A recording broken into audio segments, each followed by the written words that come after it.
A group of high school students in Wisconsin is expected to finish a 50-mile march for gun reform today. 40 students began the march over the weekend in Madison. They will finish today in Janesville, where House Speaker Paul Ryan lives. The students will hold a rally there to pressure Congress to take action on gun control following the horrific school shooting in Parkland, Florida. Adriana Diaz is in Janesville, Wisconsin, to give us an idea of what the students hope to achieve. All right, can you hear us? Huh? Huh? We're screaming. We're crying. Student voices reverberated through Wisconsin's usually serene farmland Tuesday. Mile 40, Rhonda. Mile 40, Rhonda Randall. At every mile, they honored a victim of gun violence. We met them on the final stretch of their 50-mile march. How do you think dozens of young people marching in a very rural area, I don't even see a house, so no one's hearing you necessarily right now, how do you think that translates into action? People can hear us. People can hear us from every corner of the country, and that's the power of, social media. Their destination is Janesville, the hometown of House Speaker Paul Ryan. He has more influence over how people vote, why people vote. We have the unique opportunity of being in his home state. Speaker Ryan's currently overseas, and in a statement, his office said he respects those expressing their views. After the Stoneman Douglas High School shooting last month, Ryan oversaw the passage of legislation making background checks more comprehensive. It's a step in the right direction is what I go with. I'd say it's a very small step.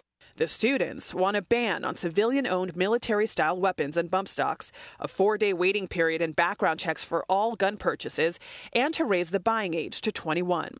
But broad gun reform may be difficult. In a recent Pew report, the NRA counted nearly 400 pro-gun bills enacted in states since 2013. Do you know what you're up against here? We do. The politicians, the NRA, they're powerful people. But it's not just the NRA, it's a lot of Americans who feel that it's important to protect gun rights. We are not saying that we are right. We're not saying that we're the only opinion that matters. What we're asking for is a seat at the table. CBS News correspondent Adriana Diaz is in Janesville, Wisconsin, where the students will soon reach that 50-mile trek. Why did these students choose Paul Ryan's hometown? Well, they say that they're actually lucky that Paul Ryan is from their state because they are uniquely positioned to really raise their voices in his hometown where he knows he's going to be paying attention. Now, what's interesting is that he's actually not here. He's overseas doing some official business. And we asked him, we said, he's not even here to see you arrive in his hometown. Is this really effective? And they said, absolutely. We are being seen and heard across the country. And the fact that we're coming to his hometown means that we are coming directly to where it hurts him most. He cannot ignore us if we come here. At one point, they thought about going to his home, but they know that his family lives there. And they said, we're not about that. We want to come here to a place that's in his hometown, but that doesn't affect his personal life. So why choose 50? Is that an arbitrary number, or does that have some kind of significance? They were inspired by the march that Martin Luther King did from Selma to Montgomery. That was a little over 50 miles. They were able to map out a route from Madison here to Janesville that was 50 miles. So they thought that it's a way to really pay tribute to that march that happened about 54 years ago. And they actually left on their journey on March 25th. The march to Montgomery ended on March 25th. And so they thought there were just too many parallels to ignore. And they said that, like that march, they are also people who are being told that what they're asking for is impossible. And the student organizer told me that any real change is always something that's considered impossible at first. So then what specifically are they asking for?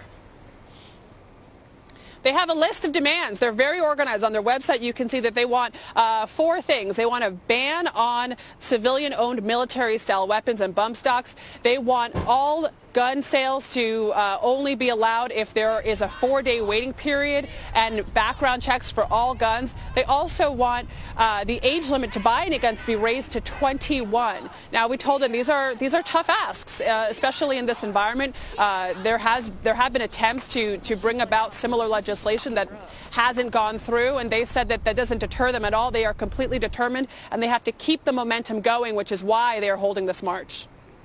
Have they gotten any opposition during their march, Adriana? Because we know that the Parkland, as you know very well, the Parkland students have gotten a lot of pushback from some conservative groups. The students told us that as they've been winding their way through rural areas, I mean, we were out there. There were times that we couldn't even see a building, that, you know, the horses were freaking out as the students were marching and chanting because really we were seeing a lot of animals and less people. They told us as they were winding their way through the state that they got mostly encouragement, people coming out, cheering, clapping for them on their front porches. But there were some times where folks driving by would yell something out their window. And the students said that before they embarked on their journey, they decided that if they got any kind of pushback or opposition, that they would chant in unison, spread love, not hate. All right, Adriana Diaz, thanks so much. We appreciate it.